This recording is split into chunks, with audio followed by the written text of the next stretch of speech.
सभी प्रभु प्रेमियों को मेरा प्यार भरा राधे राधे। देव उठनी एकादशी, तुलसी सालिग्राम विवाह। कई लोगों ने ये भी मन में भाव रहते हैं कि देवताओं को उठाए कैसे जाते हैं। नारायण भगवान जो 4 महीने विश्राम करते हैं, उन्हें उठाने की क्रिया क्या है। इस विषय में हम इस वीडियो में हम वही चर्चा करेंगे। देव उठनी एकादशी 23 तारीख को है, जो हम मनाएंगे। 22 को रात्रि में प्रारंभ हो रही है, तो हम लोग उदया तिथि को चलते हम लोग मनाएंगे 23 तारीख को। तो 23 तारीख को जब हम देव उठनी एकादशी मनाएंगे, तो उस दिन तुलसी सालिग्राम विवाह भी किया जाता है। तुलसी सालिग्राम विवाह के विषय में हम बाद में बताएंगे।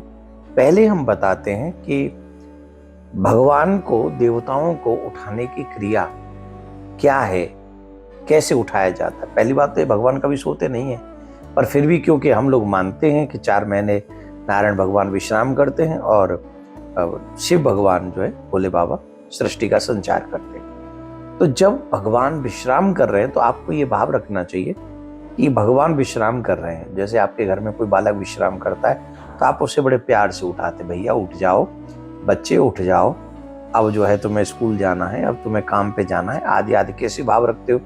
द सेम थिंग देवता लोग भी भगवान से प्रार्थना करते हैं, नारायण भगवान से प्रार्थना करते हैं और कहते हैं, उत्तिष्ठोति गोविंद, उत्तिष्ठ गरुड़ध्वज, उत्तिष्ठ कमलाकांत, त्रैलोक्य मंगलम कुरु। हे गोविंद आप उठो, हे गरुड़ध्वज आप उठो, हे कमलाकांत नारायण आप उठो, और ये विश्व आपसे मंगल की आशा करता है, इसलिए उठकर इस पूरे विश्व का मंगल करो। ऐसी प्रार्थना हमें भगवान नारायण से करनी चाहिए। जो भावना आपकी हो, भगवान को उठाने की क्रिया में भाव को रखें।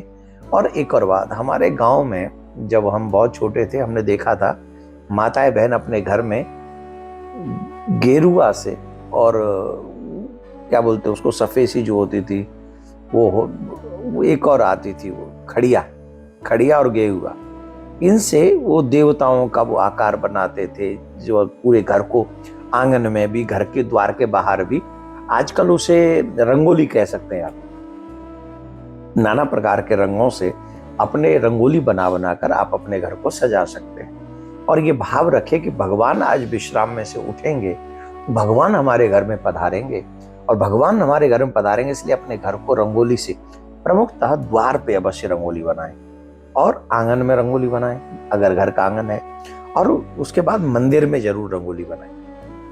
भावना पे ही सब कुछ टिका है, पूरा विश्व भाव पे टिका है, परमात्मा भाव पे टिका है। तो हमारे मन में ये भाव रहना चाहिए कि नारायण भगवान वो आज उठेंगे और हमारे घर पधारेंगे।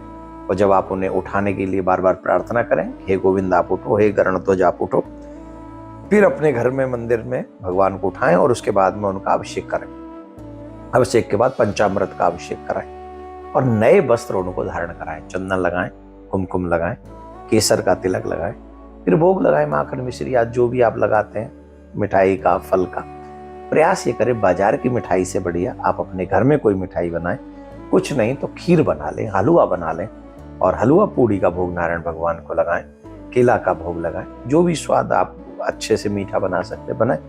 तो इस तरीके से आपको भगवान को उठाना चाहिए, फिर उनकी आरती करनी चाहिए, और अपने कल्याण, अपने परिवार की मंगल कामना उनके आगे करनी चाहिए। दूसरा, आज ही के दिन तुलसी सालिग्राम विवाह किया जाता है। लोग कहते हैं कि तुलसी सालिग्राम विवाह में हम क्या करें, हमें क्या करना है। देखो, सबसे बड़ी बात, जिनके बेटी न हो उन्हें निश्चित अपने जीवन में एक बार तुलसी सालिग्राम विवाह करना चाहिए।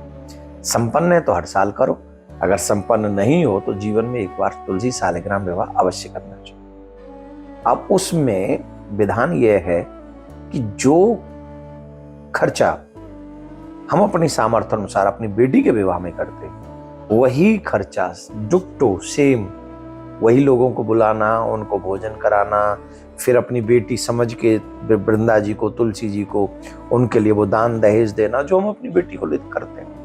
तो सामर्थ्य अनुसार वही उत्सव मनाना चाहिए। ऐसा करने वाला मनुष्य कभी भी नरकगामी नहीं होता। जो अपने जीवन में तुलसी सालिग्राम विवाह कराता है, उसका डायरेक्ट संबंध परमात्मा से जुड़ता है। और जिनका संबंध परमात्मा से डायरेक्ट जुड़ गया तो क्या वो नरकगामी होगा?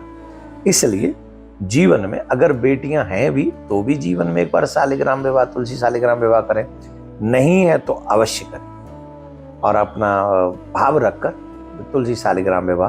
अब भगवान नारायण आपका मंगल करें, आपका कल्याण करें, ऐसी प्रार्थना आपके लिए करता हूँ। राधे राधे।